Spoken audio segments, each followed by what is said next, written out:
Nosso entrevistado.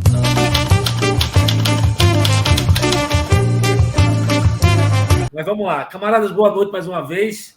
Depois das coisas organizadas, a gente queria dar mais uma vez boas-vindas a Luciano Siqueira.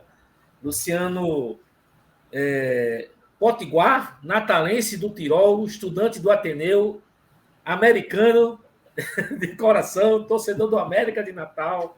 Não é, Luciano? Exatamente. Eu só não sou do Tirol, eu sou do Alecrim. Do Alecrim, tá bom. Eu nasci na Policlínica do Alecrim. Acontece que há uns 20 anos atrás, minha mãe ainda era viva e vivia aqui no Recife desde 60 e me pediu para dar uma volta em Natal com ela. Ela já tinha ido muitas vezes a Natal, mas não tinha feito o passeio que eu propus e ela concordou. E nós andamos em todos os lugares em que nós tínhamos vivido até eu fazer meus 15 anos. Ela se emocionou muito, agora notou que todos os lugares estavam completamente modificados. Até que eu estacionei o carro de frente ao Ateneu. Então, quando ela viu o Ateneu, ela foi tomada de uma emoção muito grande. Disse, o Ateneu é a mesma coisa. O prédio não mudou. Então, os nossos laços com o Natal são permanentes, são para sempre. Não, Luciano, é um prazer Siqueira, estar com vocês. Não, Luciano, só para registrar mais uma vez, Luciano é eterno vice-prefeito de Recife, 3 ou 4 mandatos, foi deputado estadual pelo PCdoB, é membro da direção nacional do partido. E eu já entro com a primeira pergunta, que é fruto, inclusive, do que eu aprendi até hoje com a política. Ser um militante cotidiano. Né? Luciano Siqueira é um militante cotidiano. E aí eu acompanho a jornada de Luciano nas redes sociais. O Luciano começou com o blog, né? Começou com os artigos, que eu tenho um livro, inclusive, O Vermelho é Verde e Amarelo. Eu tenho esse livro, eu, inclusive, organizei a fazer o lançamento aqui. Não sei se o Luciano lembra, que eu era estudante de jornalismo, fizemos um lançamento aqui no shopping. No Seaway. Lá no Seaway. Levei a turma da minha faculdade para entrevistar Luciano. Tá?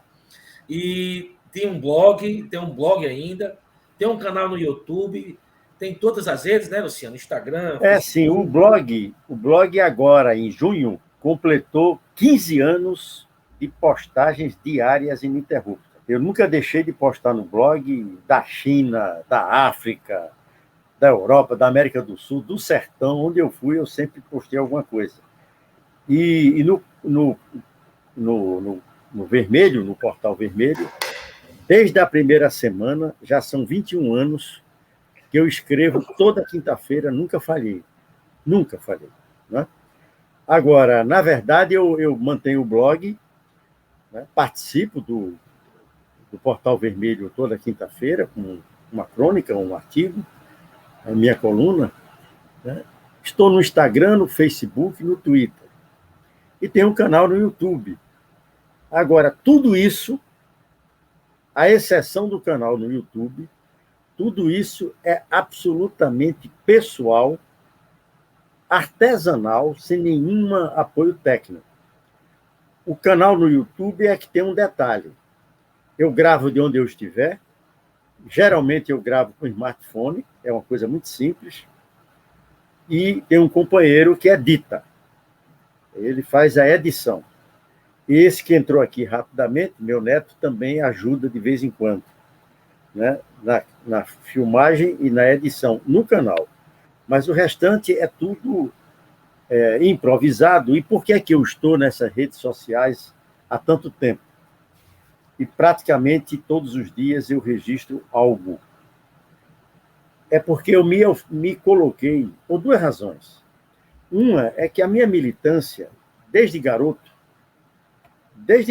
quando eu descobri que o trabalho coletivo, em função de algo comum, era algo diferente na vida da gente, ainda morando na Lagoa Seca, em Natal, nas minhas pré-adolescência, eu criei uma associação que organizava torneio de time de botão e pelada de rua. E eu fazia um boletim dessa associação.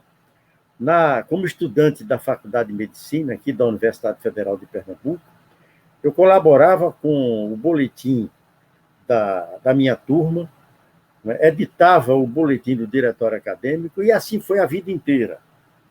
Eu sempre valorizei a comunicação, sobretudo depois de ler um folheto escrito por Lenin, Por Onde Começar, que era exatamente a justificativa da criação de um jornal para toda a Rússia, na época, que unificasse o nosso movimento.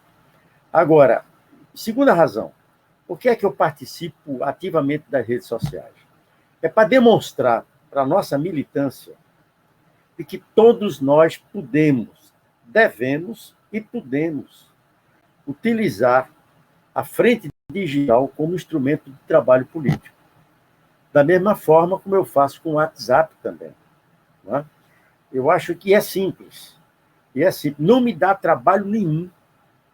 Não me dão trabalho nenhum nas postagens no blog e nas demais redes.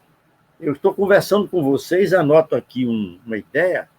Assim que terminar, eu ponho um registro no Twitter ou noutra rede, e assim vai. Eu não tenho nenhuma técnica, não tenho nenhuma referência do ponto de vista de o melhor momento de postar, etc. É algo muito espontâneo, mas demonstra que tem efeitos.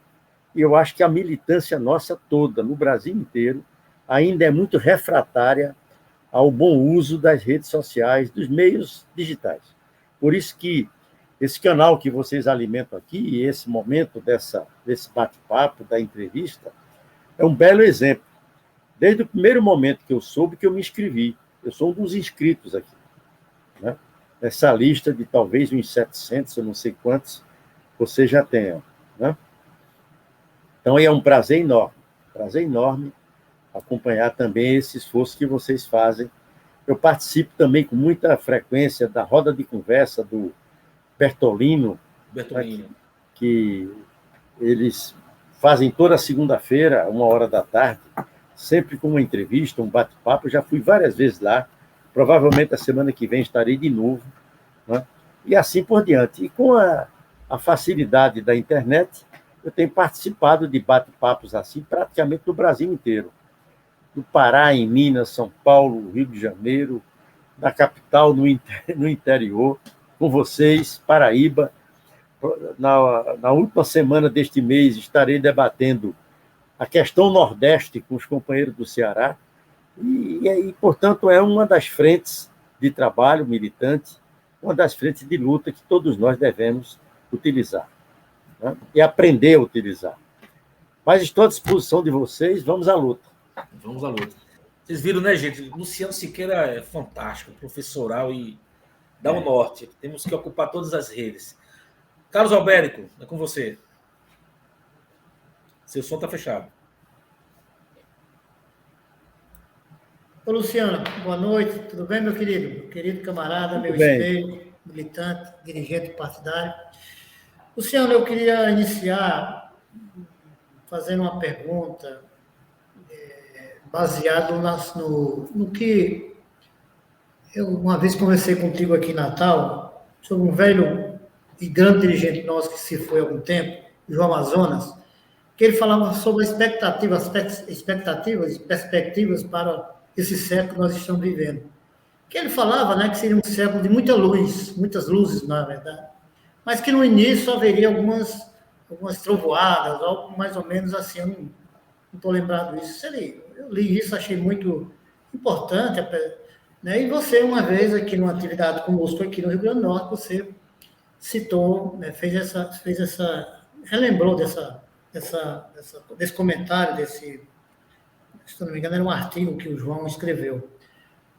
Nós estamos concluindo o início das trevas, iniciando as luzes, ou ainda vamos demorar mais um pouco?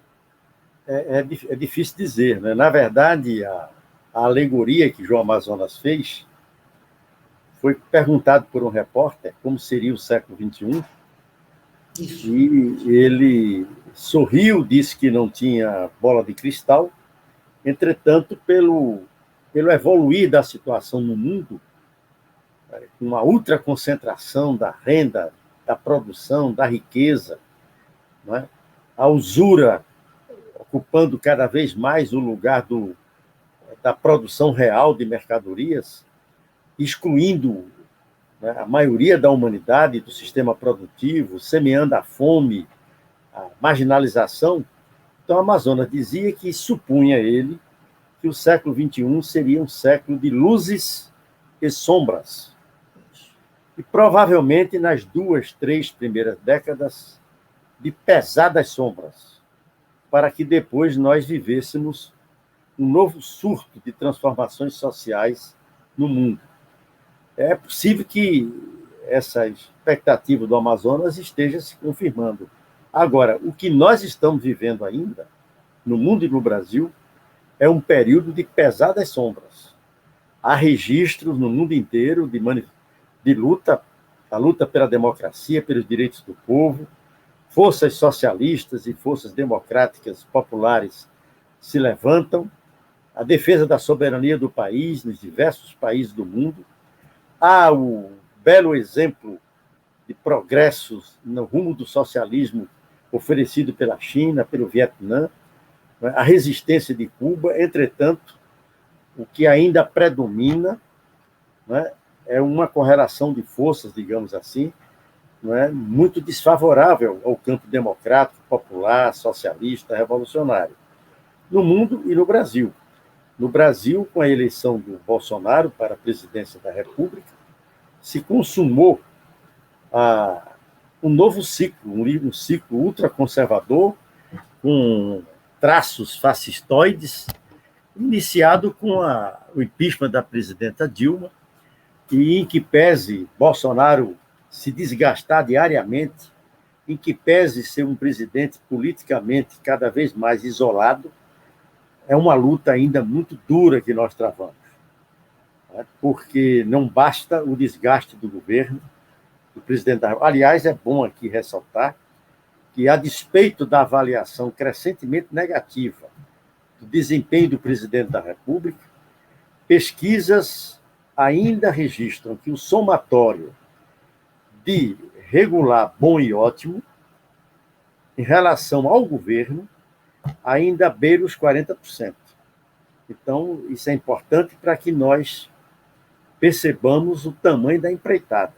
Como também é bom registrar, e a nossa presidente, Luciana Santos, no informe de abertura ao nosso 15º Congresso, mencionou que, com todo o desgaste que enfrenta, né, o Bolsonaro e as forças da extrema-direita, que estão no governo, ainda detêm a presidência da República, que é um instrumento poderoso de manobra, de ação para se preservar. Veja agora o que vocês já comentaram, a aprovação da PEC dos precatórios. Ali é o uso do braço pesado da presidência, da manipulação do orçamento geral da União, né? Das negociatas no Congresso Nacional para assegurar os ditames do governo. Se perguntaria por que é que não houve ainda um impeachment? Porque as condições não foram criadas. E não foram criadas porque o impeachment precisa de 3 condições, basicamente. Uma, a desmoralização ou o enfraquecimento extremo do presidente ou da presidente da República. 2, é preciso que haja um amplo movimento na sociedade que se pressione as instituições que tratam do instrumento do impeachment, a partir mesmo do Congresso Nacional. E terceiro, que se construa um pacto político amplo. Nem existe ainda a movimentação na sociedade na dimensão que seria necessária, e nós estamos longe de um pacto amplo, social e político, que pudesse refletir no Congresso Nacional e inverter a correlação de forças na Câmara e no Senado. Para tanto, não é só a capacidade de resistência de Bolsonaro e da direita que está no governo, é também o fracionamento da oposição, não é? A proximidade das eleições presidenciais e a existência, o que é legítimo, a existência compreensível de diferentes táticas de como ganhar as eleições no ano que vem. E, de certo modo, é possível dizer, sem isso significar nenhuma agressão ao conjunto das forças do campo popular e democrático, que predomina particularmente nos partidos que têm em suas fileiras pré-candidaturas competitivas à presidência da República, embora não digam, preferem, ao invés do impeachment, enfrentar o presidente da República desgastado, enfraquecido nas eleições presidenciais. Enquanto isso, o sofrimento da nação, do nosso povo, só se agrava diariamente. Então, em resumo, é isso. Né? Em resumo, me parece ser isso. Luciano, eu queria já aqui, dialogando com você sobre duas questões que você trouxe, que tem essa relação, que é, por exemplo, a China embargou a importação da proteína brasileira, né? E aí as notícias recentes dão conta de que 43%, né? O Brasil deixou de importar 43%. O povo está na fila do osso. O povo está na fila do osso. Né? O osso, carne de quinta, voltou-se a vender pé de galinha. Eu gostava muito de pé de galinha. Minha avó fazia sopa quando eu era criança, eu gostava muito de pé de galinha. Aí minha outra avó materna disse que quem comia pé de galinha não juntava dinheiro. Nunca mais eu comi pé de galinha, não como pé de galinha e continuo sem juntar dinheiro, mas tudo bem. Então, esse é o cenário, né, que a gente está vivendo, né, essa crise profunda. E os movimentos sociais fizeram grandes manifestações, né? Agora, dia 20 de novembro, o Movimento Negro está chamando uma grande manifestação que integra essa agenda de grandes atos pelo Fora Bolsonaro. É um ato no 20 de novembro, Dia da Consciência Negra, mas é um ato em que toda a sociedade brasileira deve participar, né? E ele permanece aí. A PEC nós vimos que dá a dimensão da força que ele tem, né? As PECs, na verdade, né? Que ele já vem aprovando aí algumas nesse último período. Então, eu queria que você comentasse, né? Já que você introduziu essa questão do impeachment, de setores que preferem que ele permaneça se enfraquecendo, mas é que ele permanece se enfraquecendo e a miséria vai aprofundando também, né? O povo vai sofrendo cada vez mais. Cada dia que ele permanece no governo, são mais, o desemprego aumentou, a gasolina. Eu já vi aqui que a Petrobras sugeriu aumentar 4 vezes o valor do gás natural. Ninguém suporta mais isso. Então, eu queria lhe ouvir quanto a isso. Assim, como é que você avalia esse cenário e essas políticas econômicas desastrosas? Aline, você nos traz um exemplo muito emblemático da natureza do governo Bolsonaro e de como agiria um governo que fosse liderado por Lula, por Ciro, por um de nós, por Manuela, ou companheiro nosso, ou do campo democrático. Porque a China, que é o principal importador da proteína bovina do Brasil, ou seja, da carne de boi, embargou temporariamente as importações do Brasil em razão da existência de 2 casos, né, de doença, aquela tal da vaca louca. Né?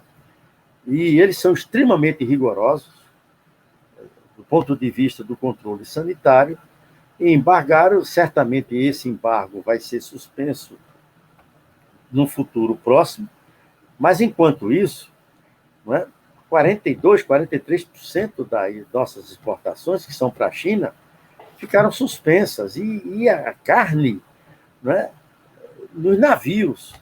Ora, se fosse um governo popular, democrático, o que é que faria? Tomaria medidas rápidas para fazer chegar essa carne à rede distribuidora brasileira de supermercados, etc., a um preço baixo, para socorrer a população. Né? Para socorrer a população. Mas não se faz, né? Ao contrário. Né? Ao contrário. Há uns 7, 8 meses atrás, num desses momentos de extremo desgaste do governo e do presidente da República, uma das nossas análises indicava que a situação estava como empatada. Vocês lembram do lançamento do movimento Somos 70%? 70%. Né? Somos 70%, que juntava os 30% da população que já eram convictamente a favor do impeachment, mais 40% que não tinham opinião, porém eram insatisfeitos com o governo, nós somávamos e aí criou-se esse movimento. E numa das nossas reuniões na direção nacional do partido, se avaliava o seguinte: o jogo está empate. Né? O jogo está empate. Aí eu escrevi na minha coluna no Portal Vermelho, que sempre é um texto curto, leve, que eu escrevo para o povo em geral, eu não escrevo para os dirigentes do partido. Aí eu escrevi lá um comentário em que eu dizia: o jogo está empate, porém o dono da bola continua fazendo gol. O que é que eu quis dizer? É que, por mais difícil que seja a situação do ponto de vista político para o presidente da República, ele está com o poder na mão. Ele tem os instrumentos na mão. E age sistematicamente contra o povo. É claro que ele se move por uma estratégia, isso não é fantasia, não é mera denúncia, é fato, né? Que a estratégia de Bolsonaro e da extrema-direita é a estratégia do caos. Aliás, essa semana eu reli esse livro. Se vocês não leram, eu recomendo. Não é? Engenheiros do Caos, que é uma descrição, é um livro simples, uma descrição desse mecanismo que levou o Trump ao poder, elegeu o Bolsonaro e outros elementos da extrema-direita em outros países. A estratégia é do caos, é de semear confusão. Como eles dizem aqui, estimular raiva nas pessoas. E através das redes sociais, através de fake news, né, e de um planejamento cientificamente assentado, né, com matemáticos, com gente que lida com os algoritmos, né, conduzir o comportamento da população, segundo diversos segmentos, numa mesma direção, e que as pessoas reagem sem nem ter consciência disso. Então, quem semeia o caos não se incomoda de que a fome se alastre, sabendo que a fome gera insatisfação, ira. Eu era menino, as pessoas diziam que a fome é uma má conselheira. Era uma expressão que se usava, porque o indivíduo, na fome extrema, ele não raciocina. Né? Tal como o governo fez, e o presidente da República continua fazendo, em relação à imunização da população contra o coronavírus. Então, é uma coisa absurda. E a gente fica, mas como é que se compreende isso? Só se compreende pela estratégia do caos e de uma absoluta insensibilidade para com as necessidades do nosso povo. Né? E nós, da nossa parte, do nosso campo de forças, nós temos que compreender a gravidade da situação, nos despir de qualquer sentimento sectário, estreito, de intolerância, respeitar as diferenças e cuidar de juntar forças numa mesma direção para... O ideal é que fosse antes, mas tudo indica que será nas eleições do ano que vem que nós vamos derrotar Bolsonaro, a extrema-direita, podemos derrotá-los, né? E mudar o rumo do país, quem sabe. Né? Alberto? Luciano, eu vou pegar o final da sua fala, vamos dizer assim, e aproveitar e fazer uma pergunta. Nós estamos tratando até agora, vamos dizer assim, de um país esgaçado, né? Esgaçamento social, político, econômico, etc., etc., né? Portanto, exige imediatamente um novo rumo, um novo caminho, né? E o programa, nós fizemos a propaganda, né, dizendo que a gente ia discutir aqui quais eram as saídas para a crise. Na sua opinião, quais são essas saídas? Ou qual a saída principal? Ou, como colocar no plural, quais são as saídas para o país? Albérico, Aline e Jean, aí vocês me permitam, de maneira assim, bem rápida, telegráfica, para não atrapalhar o planejamento de vocês, né? Dizer que agora, no nosso 15º Congresso do PCdoB, nós construímos algo que é uma peça extraordinariamente bem elaborada, bem fundamentada do ponto de vista teórico e da compreensão da realidade concreta no mundo e no Brasil, que é a resolução política do 15º Congresso do PCdoB, que, além de colocar como necessidade de toda a nação e do povo brasileiro derrotar Bolsonaro, né, acena com absoluta necessidade de unirmos forças as mais amplas e diferenciadas possíveis, numa mesma direção, para tornar esse objetivo viável. Né? Tornar esse objetivo viável. Agora, a vocês que são militantes e aqueles que, porventura, estejam aqui nos acompanhando, mesmo os que não são militantes, eu recomendo a leitura atenta da resolução política do 15º Congresso, mas, ao mesmo tempo, não a leitura para fixar as principais afirmações e repeti-las, embora nós tenhamos que fixar as principais afirmações, mas também uma leitura para que nós possamos mergulhar no conteúdo e compreender em profundidade as razões desse rumo, dessa orientação. Né? É como o coração tem a sístole, quando ele se comprime, né? E a diástole, para ele devolver para o corpo humano o sangue já, né, refeito, digamos assim, reprocessado. Né? A sístole, no caso, é a leitura concentrada da resolução. E a diástole é exatamente o aprofundamento dos detalhes. A frente ampla é uma ideia que vai ganhando força, mas eu não diria que já está vitoriosa na prática, porque ela precisa. A frente ampla, primeiro, não é um ponto de partida, nunca foi, na história do Brasil e pelo mundo afora. A frente ampla é uma ideia que você tem, um propósito, né, e luta durante um largo período para construí-la.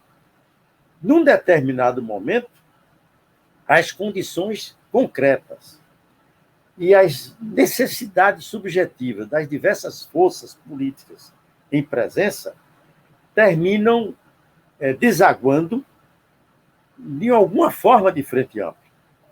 De alguma forma.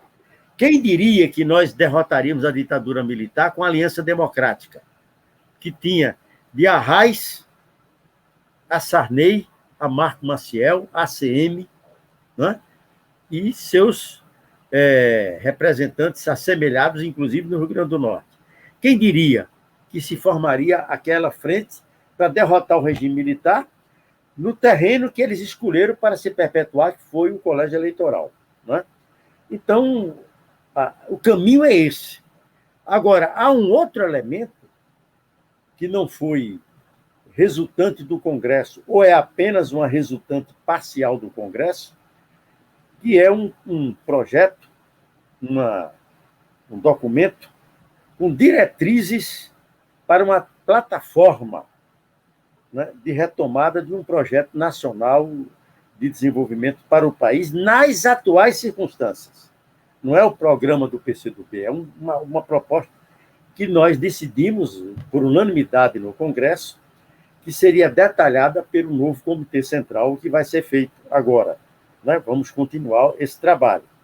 Que é o quê? É a contribuição que nós damos para debater junto às demais forças políticas, organizadas em partido ou não, junto aos movimentos, junto aos diversos segmentos da sociedade, igrejas, etc., né? Ideias que possam nos unir, nos unificar, para derrotarmos a extrema-direita, elegermos um presidente ou uma presidente da República comprometida com essas intenções democráticas, populares, amplas, né? E mudar o rumo do país. Não é uma empreitada simples, não é. Exige muita maturidade, muita persistência, muita paciência e muita habilidade. Exige, inclusive, a capacidade de ouvir 80% e falar 20%. Ouvir muito para compreender e, quando falar, ser compreendido. Então, nós temos aí muito chão pela frente, muito trabalho intenso a realizar cotidianamente. Mas o caminho é esse, a solução é uma ampla frente que possa, em torno de uma plataforma de intenções comum, derrotar a extrema-direita e mudar o rumo do país. E aí, ao mudar o rumo do país, o irônico é isso, Aline, né? Você que mencionou essa questão da carne, por exemplo, é que a destruição que vem sendo feita de conquistas sociais, conquistas jurídico-formais, né? A próprio fortalecimento, uma certa medida, que nós havíamos conquistado do Estado Democrático de Direito, do Estado Nacional, esse desmonte que vem de Temer e se acelerou com Bolsonaro, um novo governo do campo democrático e progressista terá inicialmente que reconstruir. A tarefa, o aspecto principal do trabalho será o da reconstrução, para ganhar condições de dar passos significativos para a frente. Esse é o tamanho do drama que nós vivemos, a nação e o povo brasileiro, nesse momento. Luciano, já vamos aqui para as 19h20, mas a gente vai conversar mais um pouquinho. Eu queria entrar no debate, a gente fazer a última rodada de conversa. Eu queria te ouvir. Você falou dessas configurações políticas partidárias, a ideia da frente ampla, da necessidade de amplas forças, a frente ampla não sendo só eleitoral, né? Sendo também social, popular, e falou também da necessidade de um programa, né? De uma plataforma que dê um norte para disputar com o bolsonarismo, essas forças de extrema direita, o governo que se aproxima, das eleições que se aproximam. A reflexão que você faz é que a gente não vai conseguir pautar o impeachment, que é fato.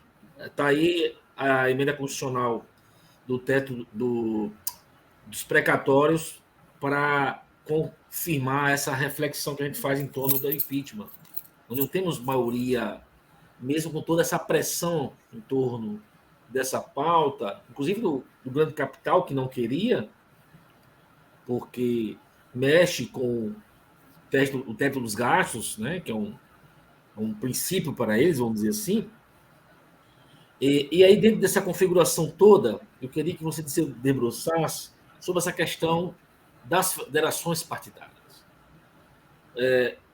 Você foi deputado estadual, vice-prefeito, vive num estado, faz política no estado onde duas forças políticas de esquerda progressista disputam para valer a hegemonia política. Tem uma origem... O PMDB tem um papel importante nesse estado, Pernambuco, de certa forma, né? E aí, como você enxerga a construção da federação partidária, como a gente pode refletir sobre isso, mas também essa composição, ou essas composições para 22? Essa é a minha pergunta. Depois aí eu vou passar para o Alberto e para a Aline para a gente fazer a última rodada. Olha, o Jean, ontem, eu participei de um almoço que não tinha a intenção de um debate dessa questão especificamente, com a nossa governadora em exercício e presidente do partido, que, aliás, hoje pela manhã recebeu no café da manhã, o nosso governador em exercício, nosso querido companheiro Antenor. Eu não pude participar, né? O Antenor, falei com ele por telefone. Mas ontem, tanto Luciana como Renildo, nosso deputado, Renildo Calheiros, se manifestaram otimistas em relação à federação, mas também disseram que nós temos muito chão pela frente. Em poucas palavras, porque esse tema da federação, das federações partidárias, merecia um debate exclusivo sobre o assunto, né, sobre o seu conteúdo, é que, em primeiro lugar, é uma conquista democrática quase de cunho estratégico, porque nós temos no país inscritos e disponíveis para disputas eleitorais, no mínimo 35 legendas partidárias. Isso é uma pulverização, isso contribui para a enorme dificuldade de governabilidade. Mas a legislação eleitoral e partidária gradativamente tem avançado no sentido antidemocrático, na tentativa de excluir da luta institucional correntes temporariamente minoritárias, como os comunistas e outras correntes de esquerda. Né? E os mecanismos que têm sido adotados foram, recentemente, a consolidação da chamada cláusula de barreira, que estabelece um limite de eleição de deputados federais ou de conquista de votos, né, no país, para que o partido possa manter o direito de ter representação parlamentar, né, e a proibição de coligações partidárias. Né? A proibição de coligações, por incrível que pareça, que é um grande mal e é um dispositivo antidemocrático, terminou contribuindo para aprovar as federações. Porque o problema não é só a cláusula de barreira. O problema é que, com a proibição de coligações, os grandes partidos, na maior parte dos estados, têm enorme dificuldade de fazer o quociente eleitoral para deputado federal, porque eles não têm condições de fazer a chapa própria, a maioria dos partidos não tem, inclusive alguns grandes partidos.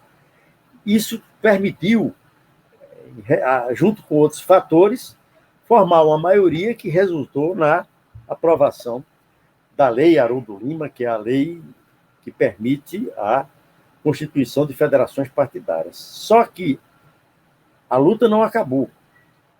Vai caber ao TSE a regulamentação da federação.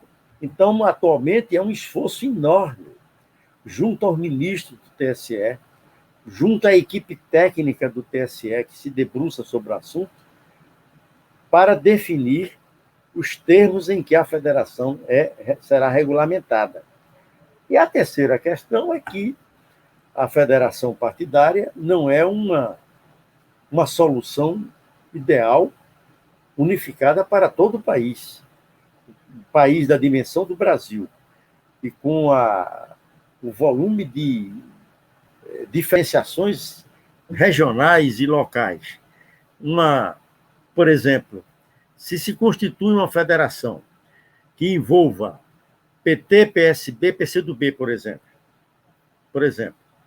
pode ser ótimo em Pernambuco, mas pode ser muito ruim, por exemplo, em São Paulo, vamos supor. Para nós.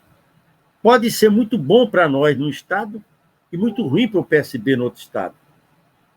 Ou para o próprio PT, e assim por diante. Não é uma solução mágica que resolva todos os problemas.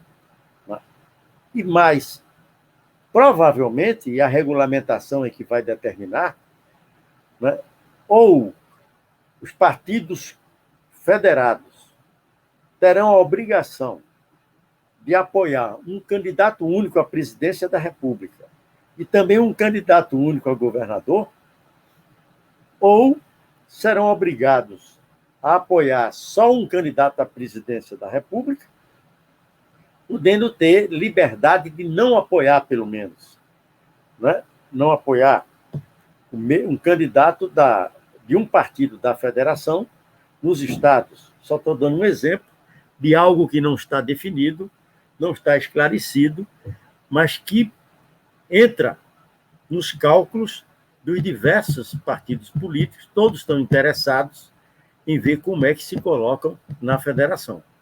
Principalmente os partidos de centro-esquerda, os partidos do campo democrático. Porque não é uma solução para PCdoB, para PT, é uma solução para o conjunto dos partidos.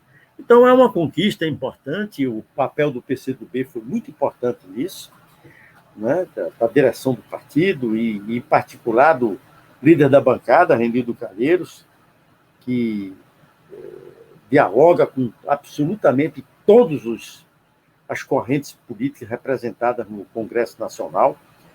Então, é um trabalho intenso pela frente. Né? A própria data em que a federação será regulamentada tem importância, porque em abril nós temos, se eu não estiver enganado, a janela, chamada janela partidária. Ora, se esse dispositivo, essa lei, melhor dizendo, não estiver regulamentada em tempo hábil, né, é possível que parlamentares de diversos partidos se apressem, mudem de legenda com a janela partidária, na tentativa de encontrar uma solução que lhes satisfaça individualmente melhor e tal. Então, é um trabalho duro, complexo, que está pela frente e que não frequenta os jornais, não frequenta as colunas. É um trabalho ainda de bastidores, né, muito importante e que está em curso. E estamos torcendo para que dê certo, porque nós podemos... Lula, por exemplo, o presidente Lula tem se revelado muito interessado no assunto. Por quê? Porque ele se elegeu 2 vezes presidente da República, ele viu Dilma se eleger 2 vezes sem ter maioria no Congresso, nem na Câmara, nem no Senado. Né? Uma federação agora que reúna os partidos do campo democrático e popular, calcula-se que pode eleger uns 200 e poucos deputados. Ou seja, debaixo do mesmo guarda-chuva, um compromisso de fidelidade àquela coalizão. Então, as condições de governabilidade para um presidente progressista se alterariam. Né? E assim por diante, vamos trabalhar, vamos em frente, ver o que dá. Alberto, última rodada. Seu som, Alberto. Eu tenho um problema sério com esse som aqui durante o bate-papo, meio assim, viu, Luciano? Tem hora que eu vou falar e ele, epa, agora não. Mas, Luciano, eu vou... Tem 2 internautas aqui, prestigiá-los, né? A todos, em nome deles aqui, eu quero prestigiar todos os internautas. Fizeram perguntas aqui que eu acho interessante, né? O George está te mandando um abraço, o Fafá e outros dirigentes aí entraram aqui já. Todo mundo. Mandando um grande abraço, elogiando, né, e fazendo referências à sua militância, aos seus ensinamentos, enfim. Mas aqui há 2 perguntas, como eu disse, de internautas que eu gostaria. Eu tinha perguntas, mas vamos dizer assim, vamos homenagear essa turma que nos assiste toda quarta-feira, né? Uma é do Facebook, eu não consigo aqui identificar quem é, já. Ele pergunta se, na sua opinião, o bolsonarismo é a concepção. Essa é a primeira. A segunda, essa está no YouTube, aqui no chat do YouTube, e ela faz assim: boa noite, Luciano. Queria te fazer uma pergunta, se possível. Né? Como fica o PL com o Bolsonaro filiando-se a ele? E se Bolsonaro ganha força com isso? 2 perguntas assim que eu acho importante, como eu disse, passar aqui para você, para nosso... É Diana é quem está se identificando aqui. A companheira lá é Francisca Elpidio, acho que é Francisca Elpidio, fez a pergunta sobre o bolsonarismo e a concepção. E Adriano fez a pergunta relacionada ao PL. Vamos fazer assim. O PL, Luciano, a imprensa... Oi, diga. Vamos fazer assim, rapidinho. Deixa a Aline fazer uma pergunta, que aí você já pega tudo e a gente já encerra nosso programa de hoje. Já vai 1h30 de programa, pode ser? Bom encaminhamento. Aline. Como se diz na reunião, bom encaminhamento. Sendo bem breve aqui, né, dialogando ainda com a questão da federação, me parece que tem uma lacuna em relação à questão do que a gente ainda não conseguiu debater de forma muito... O debate precisa ser feito em relação à formação das listas, né? Porque aí talvez isso dirimisse essa composição em relação a conjuntura de cada local, né? A federação dialogaria e isso notadamente em relação a lideranças, né? E tudo mais.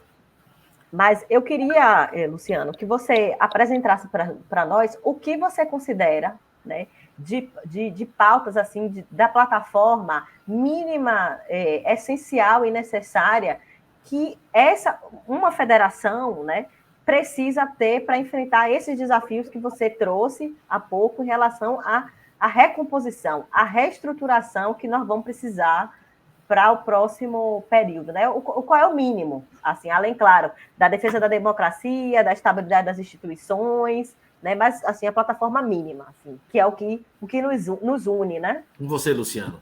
Aí Vamos você lá. também já vai encerrando depois. De trás para frente, Aline, eu preferia não responder. Por quê?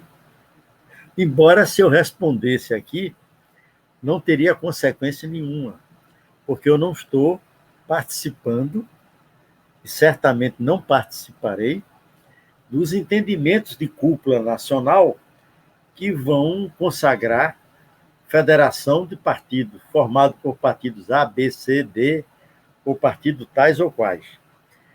É que não dá para colocar, nesse caso, por paradoxal que seja, seria o carro adiante dos bois, porque será a plataforma possível, conforme a composição da federação. Claro que você mesmo antecipou a defesa da democracia, né, da soberania do país, né, quero crer a recuperação dos direitos fundamentais dos trabalhadores. Né?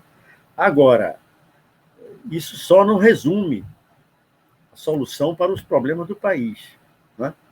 Então, como tratar o mercado, o mercado financeiro, como tratar... Aí tem uma complexidade muito grande que vai depender tanto da composição da federação, quais são os partidos federados, ou da federação que nós participarmos, porque podem se formar federações, 3 ou 4 federações. Né? Como também tem que considerar a composição e a correlação de força real no país. Né? A gente aqui, quando o Lula se elegeu pela primeira vez, fez uma visita aqui no Recife, nós estávamos na prefeitura, almoçamos com ele, e depois do almoço ficamos numa conversa assim, de ponta de mesa. O Cristóvão Buarque, que na época era senador, né, um falecido ex-ministro da Agricultura, Armando Monteiro, filho, aqui de Pernambuco, eu e o Lula. E nós manifestamos para ele a preocupação com a economia naquela ocasião. E ele disse, olha, eu sei que vou governar um país quebrado, porém eu não penso em fazer feito o De La Rua fez na Argentina. Tentar dar um passo além do possível, né, e cair. Eu preciso ver que passos é possível realmente dar. Isso vai ser o drama de quem for governar o país de novo, né, do nosso campo. Né? Quanto à ida do Bolsonaro para o PL é um dos partidos de direita. É uma das forças decisivas do Centrão. Agora, os jornais estão dizendo que, com a filiação de Bolsonaro, vários parlamentares pretendem deixar o PL e ir para outras legendas. Como é possível que outros de outras legendas queiram entrar no PL porque o Bolsonaro foi? Na verdade, o que o Bolsonaro está contando é com a aliança PL-PP como fundamental para lhe dar sustentação na campanha e na expectativa dele de ganhar as eleições para um futuro governo. Agora, tudo no Brasil, no momento, tem a marca da instabilidade e da imprevisibilidade. Tem os meses pela frente para verificarmos quais as reais consequências sobre o PL e sobre o sistema partidário da opção partidária de Bolsonaro. Pode ser até que se ele entra agora, 2, 3 meses depois, o PL se arrependa de ter acolhido o Bolsonaro. Né? Então, é uma coisa imprevisível. E quanto ao bolsonarismo, eu faço uma sugestão a quem levantou a questão aí, que interessado no assunto, não é, de acompanhar a TV Grabois. A TV Grabois tem alguns vídeos que abordam o problema do fascismo na atualidade, o neofascismo, como é que se relaciona com o bolsonarismo, Na verdade, uma coisa é Bolsonaro, uma precariedade que ele tem, com a limitação intelectual, com a rudeza dele. Mas outra coisa é a concepção política que permitiu eleger Bolsonaro, né? E que opera para ter a continuidade. Quem sabe até os que hoje pretendem, como vocês comentaram antes, pretendem uma candidatura do Moro, seja a opção de substituir Bolsonaro por Moro, numa expectativa de que o Moro, que também é um bronco, também é um sujeito muito limitado, né? Apesar de ter sido juiz, né? Para dar continuidade a essa visão de país. Vejam, tem certas questões fundamentais que eles não explicitam claramente qual é a posição. Questão da soberania do país. Na prática, não é? O bolsonarismo tem, na questão nacional, uma posição de retroagir há décadas atrás, que é o alinhamento automático com os Estados Unidos fora de hora, numa época em que os Estados Unidos estão em decadência, né? Mas que levaram ao isolamento total do Brasil na cena internacional, né? Do ponto de vista interno, né? Por que é que o mercado financeiro, horas, critica, solta manifesto, ameaça, e horas se acomoda? Porque esse pessoal, o bolsonarismo, tem compromisso fundamental com o rentismo, né? Com a concentração da renda do capital. O fascismo sempre foi a opção do capitalismo nas crises, em situações de extrema crise. O Renato Rabeiro sempre tem dito que o capitalismo dos nossos tempos, conforme ele se apresenta agora, ele é incompatível com a democracia. Ele não suporta a crítica, ele não suporta a pressão. Por isso, ele é, por natureza, autoritário. E o bolsonarismo é uma proposta de governar o país em bases ditatoriais, autoritárias, etc, etc. Mas isso também é um tema que merece a gente aprofundar mais, discutir mais. E eu até repito, leio esse livrinho que ajuda a compreender. É isso. Luciano, ficamos por aqui? Maravilhoso. Parece que sim, né? Eu tenho que confessar que eu era da UJS e Luciano Siqueira vinha continuamente aqui acompanhar as reuniões do partido, do PCdoB, e a gente era convidado a acompanhar as palestras dele, e foi... Luciano tem uma contribuição decisiva na minha formação política, viu, Luciano? Muito obrigado. Muito obrigado por tudo. Alberto, 30 segundos. 30 segundos. Primeiro, agradecer a Luciano mais uma vez aí pelo atender o nosso chamamento, né? Nosso convite. Daqui mais uns 2, 3 meses vou lhe perturbar novamente, nem se preocupe. Um grande abraço para a Luci, para os netos, os filhos, netos e tal.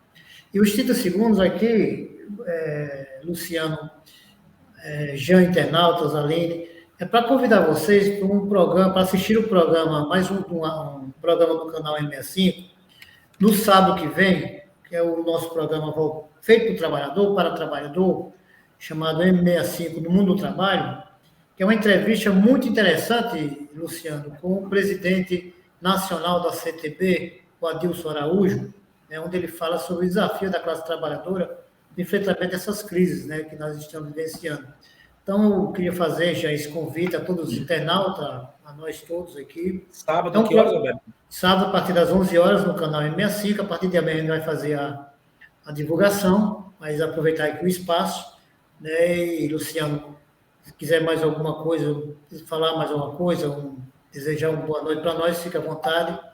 Já tomei aqui sua condição de apresentadora, dado a alegria que eu tenho sempre de estar aqui ao lado de Luciano. Obrigado aí pela... Eu pensei que a Aline também ia se despedir, mas vocês já cortaram a fala de Aline. Não, nós não cortamos, não. Ela que às vezes fica escondida. Ela que fica escondida. Não, Eu quero só dizer que Tá? eu quero só dizer que você não tem que agradecer nunca, porque tarefa a gente cumpre, né? E para mim vocês sabem que é uma felicidade estar com vocês e uma satisfação enorme conhecer a Aline, né? E eu vou aqui ser, como estou à vontade, estou em casa, né, com vocês. Eu quero dizer, Aline, que seu rosto no vídeo é uma imagem muito bonita, principalmente quando você sorri. Agora, se você me permite, e não vai interpretar como um macho querendo opinar sobre a estética de uma fêmea, né? Se você botar um batom vermelho, fica mais bonita ainda. Eu adoro o batom vermelho e acho que você ficaria com o rosto mais bonito ainda se aparecesse no vídeo um batom vermelho. Eu gosto também, eu vou intercalando. Se você ver os outros vídeos, tem que estou usando. Um grande abraço para vocês todos. Um grande abraço mesmo. Muito bem, gente. Um abraço a todos. Viva o Bate-Papo 65. Até a próxima quarta-feira. Saudações.